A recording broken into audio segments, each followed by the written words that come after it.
Good morning everyone. मैं स्वाति जैन आप सभी का फिर से एक बार आपके अपने यूट्यूब चैनल गोल स्टडी अजमेर में स्वागत करती हूँ। मैं लेकर आई हूँ BSTC की आंसर की, जिसका पेपर आपका 31 अगस्त को हुआ था। जो ये आंसर की है मैं फुल एक्सप्लेनेशन के साथ लेकर आई हूँ। आपको जो PTT का आपका एग्ज़ाम है 16 सितंबर को होने वाला था, लेकिन वो पोस्टपोन हो गया है, तो उसमें भी आपको इस जो आंसर की से है बहुत हेल्प मिलेगी। हो सकता है क्वेश्चन चेंज हो जाए, लेकिन लगभग कंसेप्ट वही रहेंगे।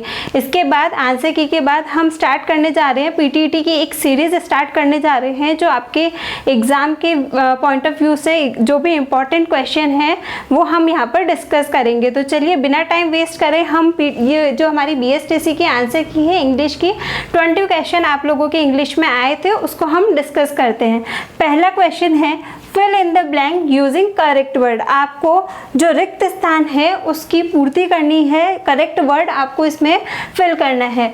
पहला जो हमारा क्वेश्चन है वो है he blank space swim when he was young, कि वह यहाँ पे अपने को जो करेक्ट वर्ड भरना है, और ये जो जगह यहाँ पे स्विम मतलब तैरना। व्हेन ही वॉज यंग, जब वह यंग था तब वह तैरता था, या तो इसको हम देखेंगे माइट। सबसे पहला ऑप्शन क्या है हमारा माइट जो है वो पॉसिबिलिटी को बताता है। माइट किसको बताता है?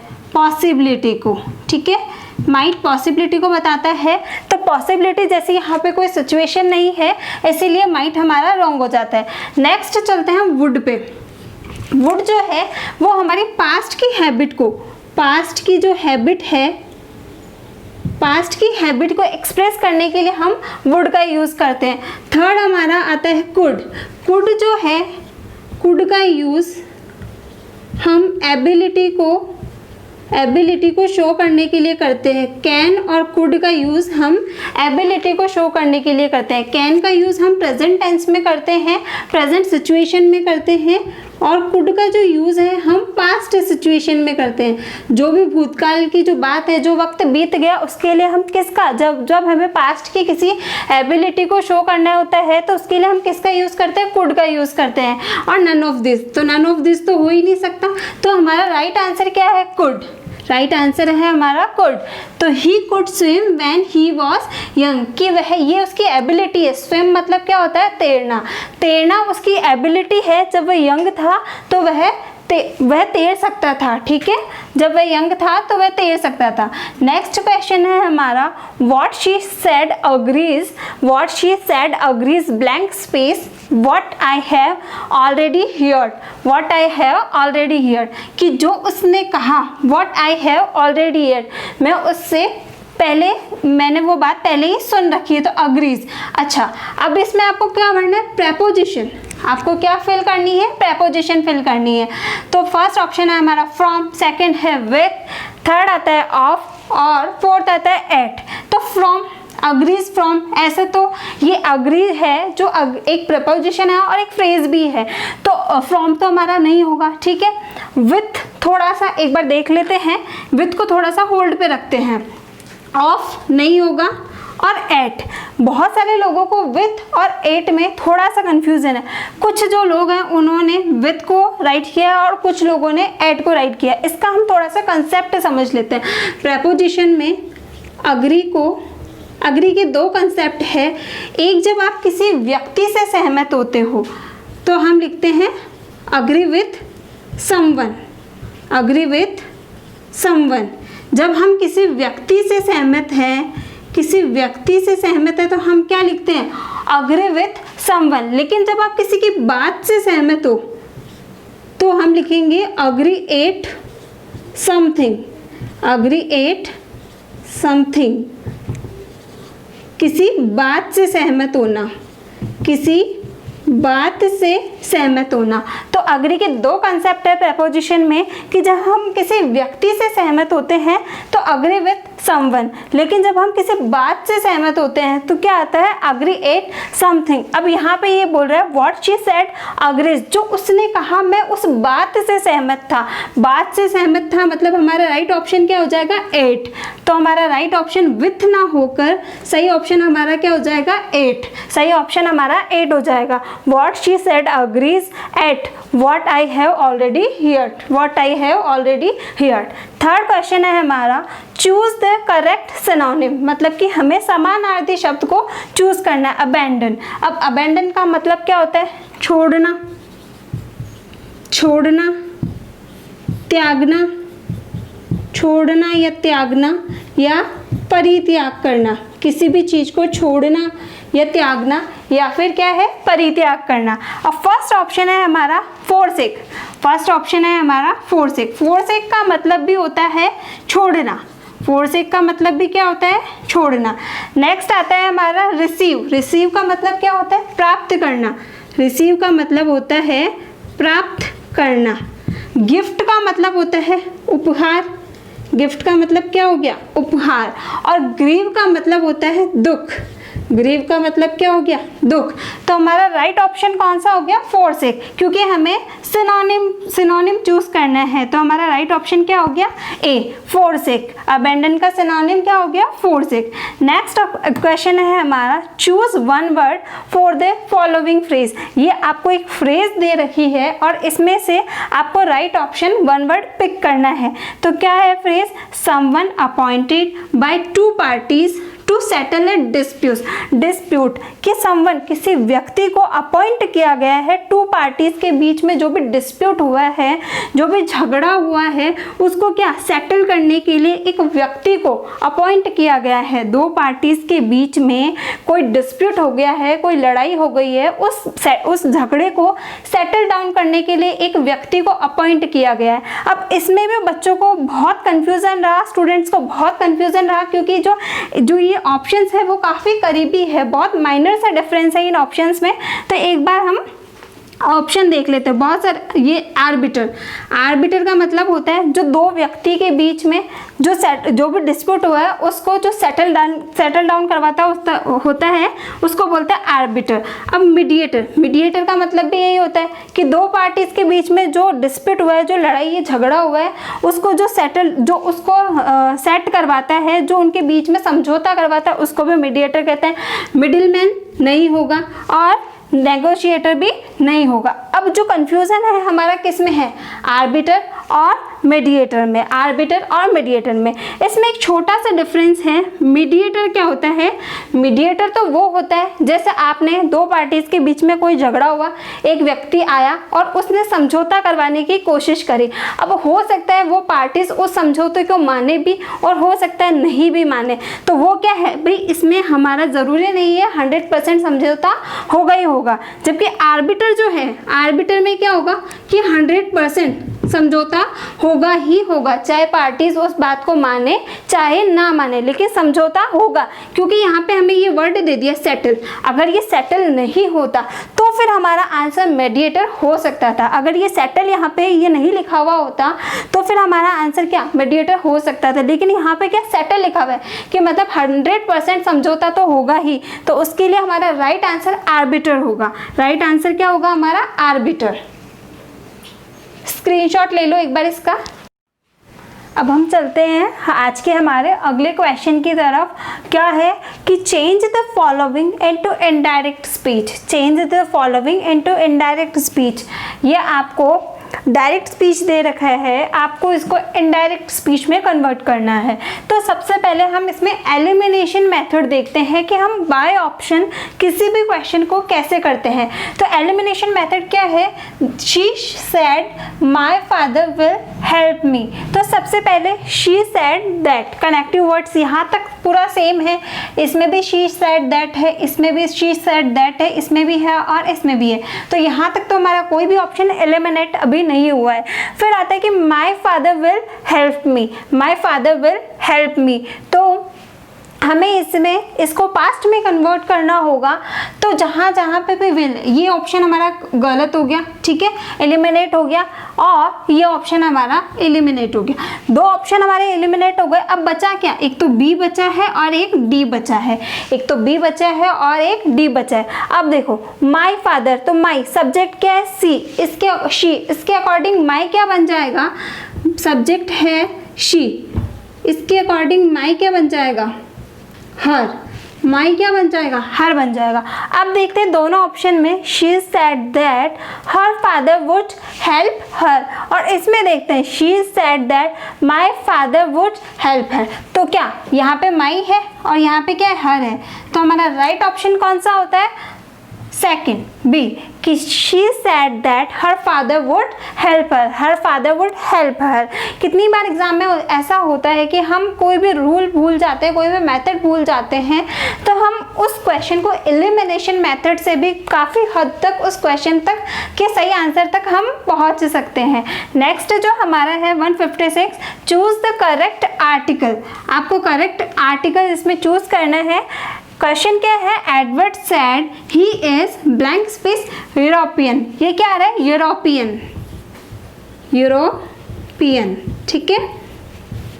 ऑप्शन देखते हैं, वो एडवर्ड क्या कह रहा है कि वो क्या है, यूरोपियन है, ठीक है, and the none of this. अच्छा, यूरोपियन है तो हमारा ये यूरोपियन क्या है, कॉन्सोनेंट है, और कॉन्सोनेंट के साथ हम किसका यूज करते हैं, एन का, तो हमारा राइट ऑप्शन क्या है, ए। अच्छा, दे क्यों नहीं हुआ, क्योंकि यूरोपियन जो है ये कोई एक स्पेसिफिक चीज़ नहीं है, स्पेसिफिक वर्ड नहीं है, इसीलिए दे हमारा गलत हो गया। ए, क्योंकि ये कॉन्सोनेंट से स्टार्ट हो रहा है, इसलिए हमारा ए नहीं होगा, और नन ऑफ दिस तो नहीं होगा ही नहीं, तो हमारा राइट ऑप्शन क्या हो जाएगा, एन।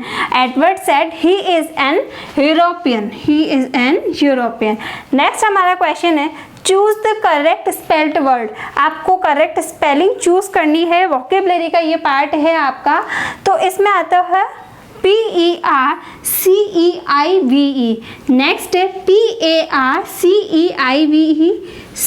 PERCEIVE, और फोर्थ है PERCEAVE।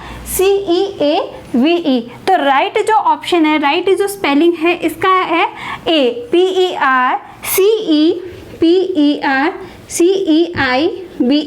परसीव, परसीव का मतलब क्या होता है, समझना, परसीव का मतलब होता है समझना, ठीक है। तो राइट ऑप्शन कौन सा हमारा हो गया, ए, परसीव। नेक्स्ट क्वेश्चन की तरफ चलते हैं, which part of the sentence has error in it. आपको एरर को फाइंड करना है कि आपके इस कौन से पार्ट में, इस सेंटेंस के कौन से पार्ट में एरर है। क्वेश्चन है हमारा, the rise and fall of the tide are due to lunar influence. Lunar influence की rise and fall, up and down, मतलब राइज मतलब उठना, फॉल मतलब गिरना, तो the rise and fall of the tide, tide मतलब होता है ज्वार, ठीक है, टाइड मतलब होता है ज्वार, are due to lunar influence, मतलब कि चंद्र ग्रहण के प्रभाव से जो ये ज्वार है ये ऊपर उठता है और नीचे जाता है, ऊपर उठता है और नीचे जाता है। तो एरर किस पार्ट में है, the rise and fall, the rise and fall ये क्या है हमारा, एक ही सब्जेक्ट है, ये राइज एंड फॉल क्या है हमारा, एक ही सब्जेक्ट है, क्योंकि इसके आगे एडजेक्टिव लगा है राइज के आगे। अगर ये ऐसा होता, the rise and the fall, the rise and the fall, तो ये हमारा कौन सा, प्लूरल सब्जेक्ट हो जाता, क्या हो जाता, प्लूरल सब्जेक्ट। लेकिन इसके आगे एडजेक्टिव नहीं लगा है, तो द राइज एंड फॉल ये एक ही सब्जेक्ट है, इस अकॉर्डिंग यहाँ पर इज आना चाहिए, क्या आना चाहिए, इज आना चाहिए। तो एरर हमारे कौन से पार्ट में हो गई, थर्ड पार्ट में।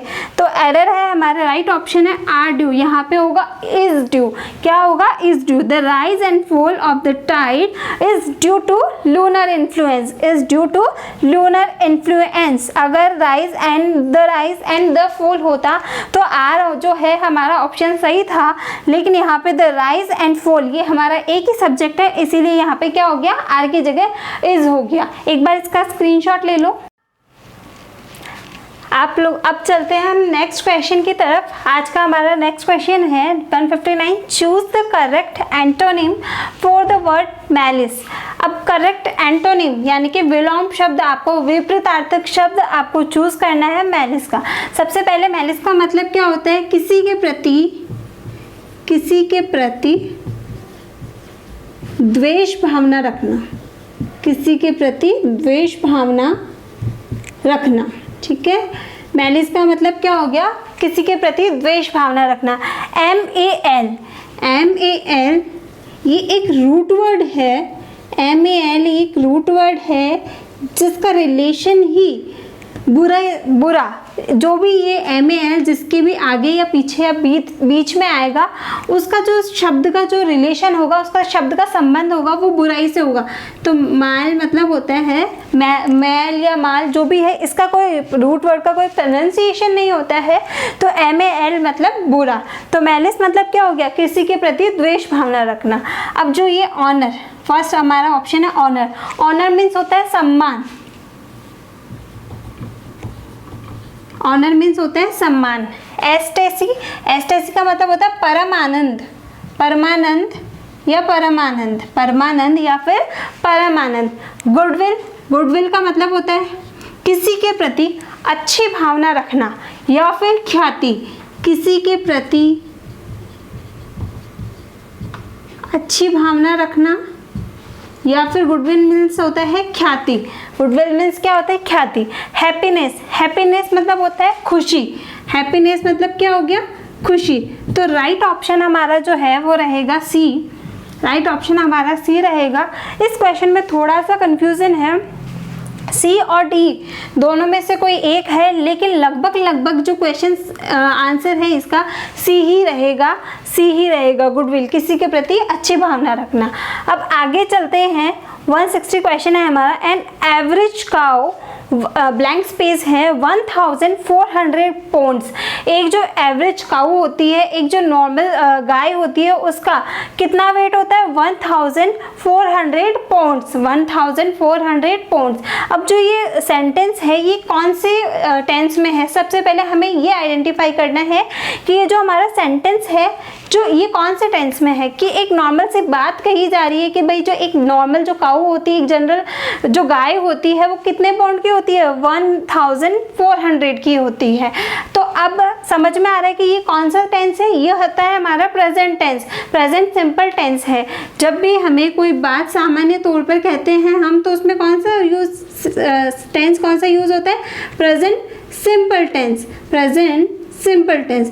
अब ये क्या है? एक सार्वभौमिक सत्य है कि जो भाई एवरेज काऊ है वो कितने की होती है? 1400। और जो यूनिवर्सल ट्रुथ है, जो सार्वभौमिक सत्य होता है, यूनिवर्सल ट्रुथ, ये क्या है? यूनिवर्सल ट्रुथ है। और यूनिवर्सल ट्रुथ के साथ हम कौन से टेंस का यूज करते हैं? प्रेजेंट सिंपल टेंस का, प्रेजेंट सिंपल टेंस का। तो अब हम ऑप्शन देखते हैं। वेट और विल वेज। अब हमारा राइट ऑप्शन क्या हो जाएगा? विल। ये तो फ्यूचर हो गया, ठीक है। वेट ये पास्ट हो गया, ये भी गलत हो गया। और एन एवरेज काउ, जब काउ सिंगुलर है तो हमारी वर्ब भी क्या आएगी? सिंगुलर आएगी। और वर्ब को सिंगुलर बनाने के लिए हम क्या करते हैं? उसके साथ में एस या ईएस ऐड कर देते हैं। तो हमारा राइट ऑप्शन कौन सा हो गया? ए। राइट ऑप्शन हो गया हमारा ए, कि वर्ब जब सिंगुलर है, जब नाउन सिंगुलर है, एन एवरेज काउ ये सिंगुलर है, तो इसके साथ हम वर्ब भी सिंगुलर ही लगाएंगे। और वर्ब को सिंगुलर बनाने के लिए हम उसके साथ एस या ईएस का यूज करते हैं। तो हमारा राइट ऑप्शन कौन सा हो गया? फर्स्ट, ए। नेक्स्ट क्वेश्चन है हमारा, identify the kind of sentence, कि ये किस तरीके का सेंटेंस है, हमें इसको पहचानना है, हमें इसको आइडेंटिफाई करना है। तो हमारा पहला जो ये हमारा क्वेश्चन है, what a fool you are, कि तुम क्या मूर्ख हो तुम, what a fool you are. अब ये कौन सा सेंटेंस है? असर्टिव सेंटेंस है, या फिर इंटेरोगेटिव है, या फिर एक्सक्लेमेटरी है, या फिर इम्पेरेटिव है। अब असर्टिव सेंटेंस कौन सा है? कौन से सेंटेंस होते हैं जिसके पीछे फुल स्टॉप होता है? असर्टिव सेंटेंस कौन से होते हैं? जिसके पीछे फुल स्टॉप होता है। तो यहाँ फुल स्टॉप तो नहीं है, तो ये हमारा ऑप्शन गलत हो गया। नेक्स्ट हम चलते हैं इंटरोगेटिव सेंटेंस की तरफ। इंटरोगेटिव सेंटेंस के लास्ट में क्या होता है, क्वेश्चन मार्क होता है। लास्ट में क्या होता है, क्वेश्चन मार्क होता है, तो यहाँ पे क्वेश्चन मार्क भी नहीं है, ये भी हमारा गलत हो गया। और एक्सक्लेमेटरी सेंटेंस क्या होते हैं, एक्सक्लेमेटरी साइन होता है जिसके पीछे, एक्सक्लेमेटरी साइन जिसके पीछे होता है, और एक जो सडन फीलिंग होती है, एक जो सडन फीलिंग होती है वो क्या होता है, एक्सक्लेमेटरी सेंटेंस। जैसे एग्जांपल, हम खाना बना रहे हैं, रोटी सेक रहे हैं जल्दी, और रोटी सेकते सेकते कभी जो हमारे हाथ पे भाप लग जाती है तो एकदम से आवाज़ निकलती है आह, जो ये आवाज़ निकलती है ये क्या है, सडन फीलिंग है कि हमने सोच समझ के ऐसा कुछ क्रिएट नहीं किया है, बस जब हम शॉक्ड होते हैं, हमें सडनली किसी चीज़ के बारे में कुछ पता चलता है, या फिर सडनली जब हमें चोट लगती है, जब हम जलते हैं, जब भाप हमारी शरीर के अंदर जाती है, त्वचा के अंदर जाती है, तो ऑटोमेटिक जो फीलिंग बाहर आती है, सडन फीलिंग जो बाहर आती है उसको हम सडन फीलिंग, वो होता है हमारा एक्सक्लेमेटरी सेंटेंस। और थर्ड है हमारा इम्पेरेटिव सेंटेंस। इम्पेरेटिव सेंटेंस जो वर्ब से स्टार्ट होता है, इम्पेरेटिव सेंटेंस जो वर्ब से स्टार्ट होता है, तो हमारा राइट ऑप्शन कौन सा हो गया, C, exclamatory sentence. What a fool you are, what a fool you are, last में एक्सक्लेमेटरी साइन है, सडन फीलिंग है, इसीलिए हमारा राइट ऑप्शन कौन सा हो गया, सी। आगे चलते हैं, change the direct speech, change the direct speech. आपको आंसर देखें, क्वेश्चन पूछा गया है, हम क्या करते हैं, इनडायरेक्ट स्पीच, डायरेक्ट स्पीच को इनडायरेक्ट में कन्वर्ट करते हैं, ठीक है। तो यहाँ पे इनडायरेक्ट सेंटेंस दे रखा है और हमें कन्वर्ट करना है डायरेक्ट स्पीच में, ठीक है। तो आपको क्या क्वेश्चन देके आंसर देके क्वेश्चन पूछा गया है, ठीक है। तो क्वेश्चन क्या है आपका, ही asked who lived next door, he asked who lived next door. अब हम क्या करेंगे, इसको भी हम बाय ऑप्शन एलिमिनेशन मेथड से करने की कोशिश करते हैं एक बार। सबसे पहले ही आस्क्ड हु लिव्ड, अब ये हु आ गया, इसका मतलब साफ है कि सेंटेंस के पीछे इंटरोगेटिव साइन आना चाहिए। सेंटेंस के पीछे क्या आना चाहिए, इंटरोगेटिव साइन। फर्स्ट सेंटेंस में देखते हैं यहाँ पर है, ठीक है। सेकंड में देखते हैं यहाँ पर भी है, ठीक है। और थर्ड देखते हैं यहाँ पर भी है, ठीक है। तो हमारा एक ऑप्शन यहाँ पे कट हो जाता है, एक ऑप्शन हमारा यहाँ पे क्या हो जाता है, कट हो जाता है। अब देखते हैं, he asked who lived next door, who lived next door। तो जब जो भी डायरेक्ट स्पीच होगा वो प्रेजेंट में होगा और उसे हमें पास्ट में कन्वर्ट करना होता है, ठीक है। तो अब यहाँ पे पास्ट में, ये पास्ट में है और ये पास्ट में है, तो ये दोनों ऑप्शन हमारे क्या हो गए, रॉन्ग हो गए। तो राइट ऑप्शन कौन सा है हमारा, he asked who lives next door. जब ये प्रेजेंट इंडेफिनेट है तभी तो हमारा सेंटेंस चेंज हो गया, पास्ट इंडेफिनेट बना। प्रेजेंट इंडेफिनेट को हम किस में चेंज करते हैं, पास्ट इंडेफिनेट में। प्रेजेंट इंडेफिनेट को हम किस में, पास्ट इंडेफिनेट में चेंज करते हैं, पास्ट इंडेफिनेट में चेंज करते हैं। तो प्रेजेंट इंडेफिनेट ये था, ये हमारा जो है डायरेक्ट स्पीच है, इनडायरेक्ट स्पीच है कि he asked who lives next door, तो he asked who lived next door, right option हमारा हो गया ए। अब आगे चलते हैं, नेक्स्ट क्वेश्चन है हमारा, choose the word is spelled correctly. ये भी आपका क्या है, वोकैब का क्वेश्चन है कि आपको राइट स्पेलिंग चूज करनी है, राइट स्पेलिंग चूज करनी है। सबसे पहले देखते हैं कमिटी, कमिटी में डबल एम आता है, COMMITE, कमिटी, तो ये हमारा गलत हो गया। बलून, BALLON, बलून, ये एकदम सही है। नेक्स्ट चलते सक्सेसिव, SUCCE, यहाँ पे क्या आएगा, डबल S आएगा, ठीक है। नेक्स्ट है हमारा फुलफिल, तो यहाँ पे ये एक ही सॉरी ये ऑप्शन थोड़ा सा गलत हो गया है, यहाँ पे आएगा ये जो था ये ऐसे था, FULLFIL, जबकि जो इसकी सही स्पेलिंग है वो रहेगी FULFILL, सही स्पेलिंग इसकी ये रहेगी, ठीक है। तो हमारा राइट ऑप्शन कौन सा हो गया, बी, राइट ऑप्शन हमारा बी, बलून। एक बार इसका स्क्रीनशॉट ले लो। अब चलते हैं आज के हमारे अगले क्वेश्चन की तरफ। ये है एक पैराग्राफ है, चलो तो हम एक बार पहले पैराग्राफ को समझ लेते हैं। A little man me was turning over the pages of a magazine quickly and nervously. एक little man besides me turning over, उसके पास में क्या, turning over the pages को, एक मैगजीन का जो पेजेस है, एक लिटिल मैन है वो besides में मेरे साथ में क्या कर रहा है, टर्निंग ओवर द पेजेस को क्या कर रहा है, पलट रहा है, turning over the pages magazine quickly and nervously, वो जल्दी जल्दी पेजेस को पलट रहा है, घबरा रहा है घबराहट से, और जल्दी जल्दी एक मैगजीन के पेजेस को क्या है, पलट रहा है। Opposite me there was a young mother, opposite me यानी कि मेरे सामने क्या थी, एक यंग मदर थी, who was trying to restrain, restrain का मतलब होता है रोकना या फिर कंट्रोल करना, नियंत्रण में करना, रेस्ट्रेन का मतलब क्या होता है, रोकना, ठीक है, रोकना। हर sun from making a noise, जो एक यंग मदर थी वो अपने सन को यानी कि अपने बेटे को क्या कर रही थी, रोक रही थी, नॉइस करने से, शोर करने से। The boy had obviously grown weary of waiting. Weary का मीन्स है थका हुआ, ठीक है, weary का मीन्स है थका हुआ, तो वो क्या वेट कर करके थक चुका था, grown weary, वेट कर करके वह थक चुका था। He had placed an ashtray on the floor and was making aeroplane noises as he waved a pencil in his hand. वो क्या कर रहा था, ashtray, ashtray मीन्स होती है राखदानी, ashtray मीन्स क्या होती है, ashtray मीन्स होती है राखदानी, यानी कि सिगरेट हम जिसमें बुझाते हैं उसको हम बोलते हैं एशट्रे। तो एश ट्रे के वहाँ पे ऑन द फ्लोर पे जो पड़ी थी was making aeroplane noises as he waved, वो क्या कर रहा था, a pencil in his hand, एक पेंसिल को अपने हाथ से यूं यूं यूं यूं हिला के क्या कर रहा था, नॉइस क्रिएट कर रहा था। Near him an old man was fast asleep snoring quickly to himself and, तो नियर उसी के पास में क्या, एक ओल्ड मैन, एक बूढ़ा व्यक्ति क्या सो रहा था, एंड स्नोरिंग, स्नोरिंग मीन्स होता है कराटे भरना, स्नोरिंग मीन्स क्या होता है, स्नोरिंग मीन्स होता है कराटे भरना,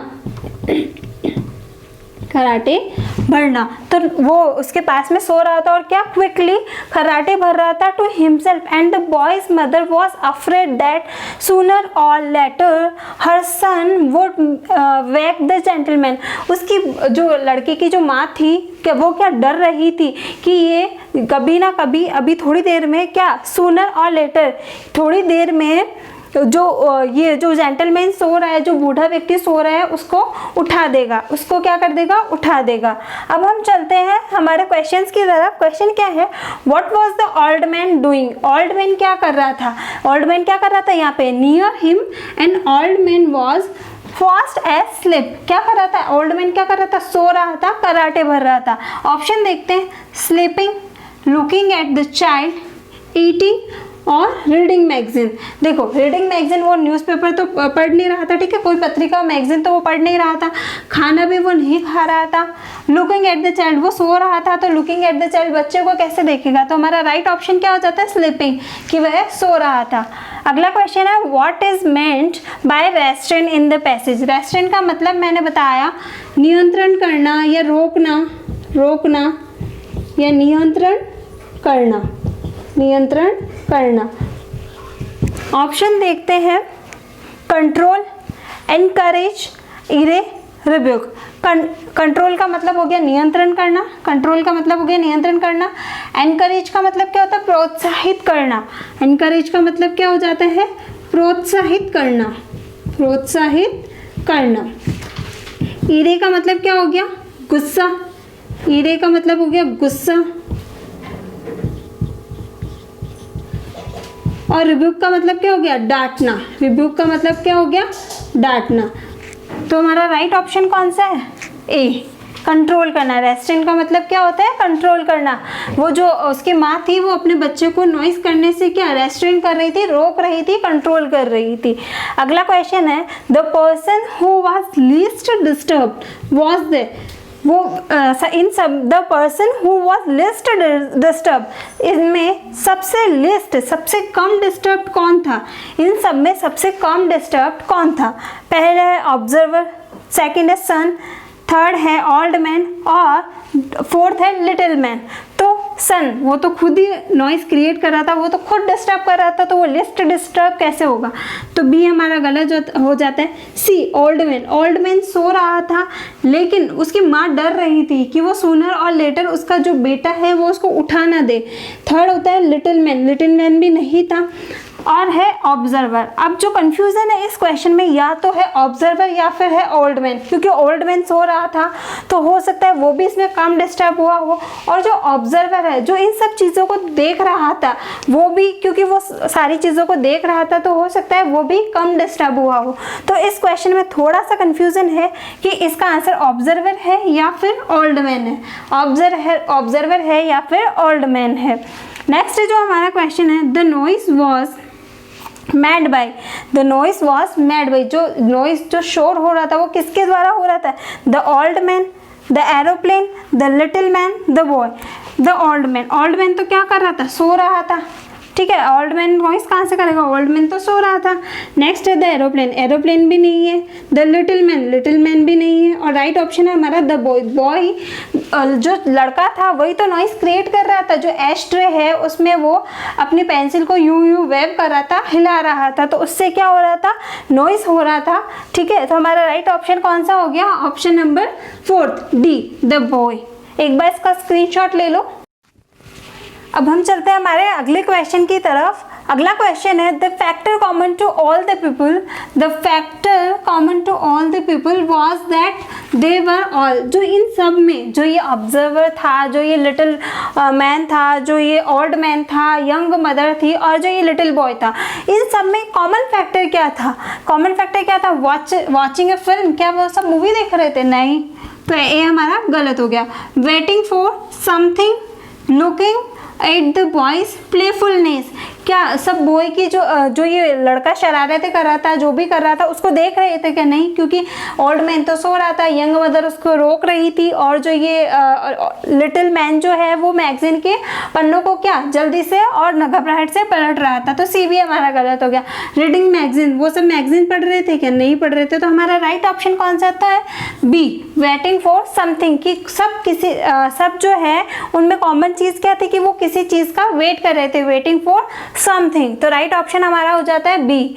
अगला क्वेश्चन है, man fear blank space, man fear blank space death. Man जो है डेथ से डरता है, तो मैन फियर डेथ। अब हमारे ऑप्शंस है ए, एन, द और नो आर्टिकल, नो आर्टिकल। तो जो ये डेथ है, ये डेथ जो है ये क्या है? अनकाउंटेबल है, अनकाउंटेबल है। डेथ क्या है? अनकाउंटेबल है, और अनकाउंटेबल नाउन के साथ नो आर्टिकल, कोई आर्टिकल नहीं आएगा। तो राइट ऑप्शन हमारा कौन सा हो जाता है? D, man fear death, man fear death. अगला क्वेश्चन है, I bought this watch blank space 2000 rupees, कि मैंने ये वॉच खरीदी कितने में? 2000 रुपये में। कितने में खरीदी? 2000 रुपये में। तो ऑप्शन है हमारे एन, ऑप्शन है हमारे एन। प्रपोजिशन हमें इसमें फिल करनी है। एन हमारा गलत हो जाएगा कि I bought this watch in, मैंने 2000 रुपये में, इन हमारा गलत हो जाएगा। विथ भी हमारा गलत हो जाएगा। 4 और 8 भी गलत हो जाएगा बी। और राइट ऑप्शन है हमारा सी 4, कि मैंने ये वॉच किसके बदले खरीदी? 2000 रुपये के बदले खरीदी, 2000 रुपये के बदले खरीदी। जब भी हमें कोई चीज़ खरीदते हैं या सेल करते हैं, खरीदते हैं या सेल करते हैं, तो उसके लिए हम कौन से प्रपोजिशन का यूज़ करते हैं? फॉर का। कौन से प्रपोजिशन का यूज़ करते हैं? फॉर का। कि I bought this watch for 2000 rupees, मैंने जो ये वॉच खरीदी है किसके बदले खरीदी है? 2000 रुपये के बदले मैंने ये वॉच खरीदी है, 2000 रुपये के बदले मैंने ये वॉच खरीदी है। आई होप मैंने आप लोगों के जो भी डाउट्स थे वो अच्छे से क्लियर किए होंगे, जो भी डाउट्स थे वो अच्छे से आप लोगों के क्लियर हो गए होंगे। आप लोगों को कंसेप्ट सारे समझ में आए होंगे। जो भी पीटीईटी का पेपर दे रहे हैं या देने वाले हैं पीटीईटी का पेपर, उनके लिए वीडियो काफ़ी हेल्पफुल रहेगा, क्योंकि हो सकता है आपके क्वेश्चन चेंज हो जाए, लेकिन लगभग पीटीईटी का जो लेवल है क्वेश्चंस का वो यही रहने वाला है। तो जो भी पीटीईटी वाले जो भी स्टूडेंट्स हैं उनके लिए ये वीडियो काफ़ी हेल्पफुल रहेगा। अब हम जो ये पीटीईटी का जो एग्ज़ाम है उसके लिए हम एक सीरीज़ लेकर आ रहे हैं, जिसमें हम क्वेश्चनरी डिस्कस करेंगे, जो आपके लिए एग्ज़ाम के पॉइंट ऑफ व्यू से क्वेश्चन काफ़ी इंपॉर्टेंट होंगे। प्लीज़ चैनल को लाइक कीजिए, शेयर कीजिए, सब्सक्राइब कीजिए। Thank you.